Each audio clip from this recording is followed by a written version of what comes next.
Então, só para a gente finalizar, né, a gente vai falar um pouquinho sobre a destinação de materiais hospitalares, né? Os materiais hospitalares, eles são diretamente ligados às infecções, principalmente voltadas ao âmbito da saúde, né, que são aquelas IRAs. Então, esses materiais, eles têm que ter uma destinação correta, né, para que eles não possam oferecer risco, mas nem um risco para a população, nem para os agentes que estão ali dentro do âmbito de saúde, né? Por isso que a gente sabe que esses materiais, principalmente materiais perfurocortantes, que têm ali neles o material biológico de outras pessoas, né, que podem estar trazendo infecções sanguíneas muito severas, né? Ou até mesmo infecções sanguíneas simples, mas que tem ali material biológico e pode estar infectado, são instrumentos que têm que ter uma manutenção, né, que apresentam um risco de ferimento àquelas pessoas que estão trabalhando naquele local, ou até mesmo se forem descartados de forma errada, né, que podem trazer risco para as pessoas que eventualmente podem entrar em contato com aquele material.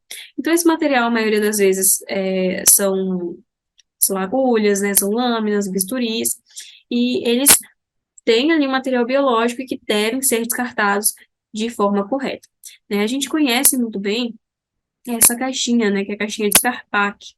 Então, essa caixinha ela é muito utilizada para ser descartado esse tipo de material, principalmente porque ele é um material perfurocortante, né? Então, ele pode tanto perfurar a pele, quanto até mesmo cortar, né? E aí, entrar em contato naquele material biológico, entrar em contato com a corrente sanguínea da pessoa que se acidentou com esse tipo de material.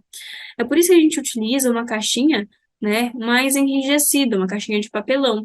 Não é qualquer material que a gente guarda esse tipo de material perfurocortante, né? Para que esse material perfurocortante ele não ultrapasse essa caixa aqui e não traga risco de ferir uma outra pessoa que possa estar aqui ao lado, né? Então, quando a gente trabalha com materiais de saúde, principalmente materiais perfurocortantes, a gente trabalha em um local que tem muitos materiais perfurocortantes dentro dessas caixinhas aqui. Então, imaginem só se essas caixinhas fossem de um material menos rígido, né? Elas com certeza poderiam trazer muito mais risco para as pessoas que estão trabalhando nesse local, né? E como esses materiais perfurocortantes não podem, né, ter contato com outras pessoas, eles têm que ser descartados de forma correta, né? E aí, a destinação final, né, que seria ali, no caso, a incineração de forma correta também desse tipo de material, né? Não somente descartado em lixões ou em locais abertos, como era feito anteriormente, né? Antigamente era muito utilizado é, esses lixões para poder se descartar esse tipo de material perfurocortante, né?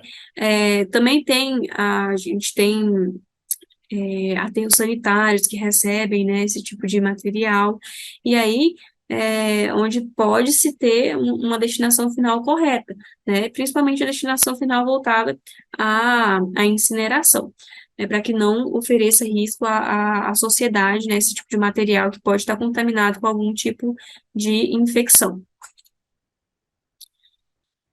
Temos também a destinação final correta de medicamentos, né? Esses medicamentos com prazo de validade, até mesmo medicamentos dentro do prazo de validade ou com prazo de validade vencido, eles têm que ter uma destinação final correta, né? Às vezes as pessoas pensam que o mais fácil, o melhor de ser descartado é até mesmo jogar no lixo, né, do lixeiro normal, ou até mesmo jogar dentro do vaso sanitário, né? Mas esse tipo de medicamento, eles têm que ter uma destinação adequada, né? Eles devem voltar para as redes de saúde, ou até mesmo as farmácias que vão saber dar uma destinação final adequada para eles. Então, o mais recomendado, quando a gente tem medicamentos fora do prazo, ou até mesmo medicamentos que não vão ser utilizados e que a gente vai querer descartar, a gente leve, né, em uma farmácia mais próxima, que eles mesmos recolhem e eles mesmos conseguem fazer esse descarte mais adequado, né? Então, a gente não pode descartar de maneira, assim, mais fácil esse medicamento em um saco de lixo, por exemplo. né? Porque o lixo, muitas das vezes, quando o lixo não é separado, ele pode ir para o solo, e esse medicamento, ele libera essas toxinas que acabam sendo muito ruins, né, para o meio ambiente, quando estão ali na oxidação, né, quando eles estão em decomposição. Então, essas toxinas, elas acabam indo para o solo, para o lençol freático, para os rios, né, e isso acaba gerando uma infecção muito grande nesse local, que leva aí até a população, né? E como eu costumo dizer, né, tudo pode voltar. Então, se a gente tem o solo infectado por liberação de toxinas através de medicamentos, lençol freático e rios, com certeza isso aqui volta para a gente posteriormente. É porque a gente precisa, a gente depende desses recursos para poder sobreviver, né? A gente depende do solo para poder plantar, a gente depende do lençol freático para poder, dos rios para poder consumir a nossa água, né? E se nós temos toxinas nesse ambiente, então, consequentemente, a gente também recebe uma parcela, né, desse malefício dessas toxinas, tá bom? Por isso que os medicamentos são, são principais materiais que devem, sim, voltar, e serem destinados de forma correta, tá bom?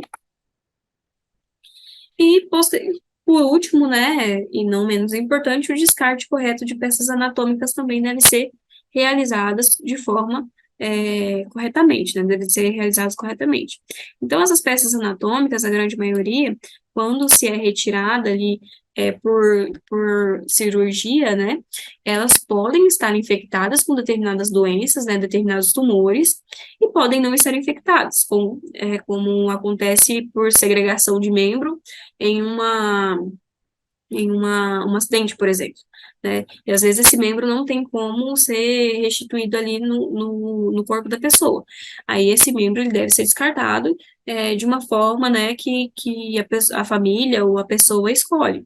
Esse membro ele pode ser sepultado ou ele pode ser incinerado também.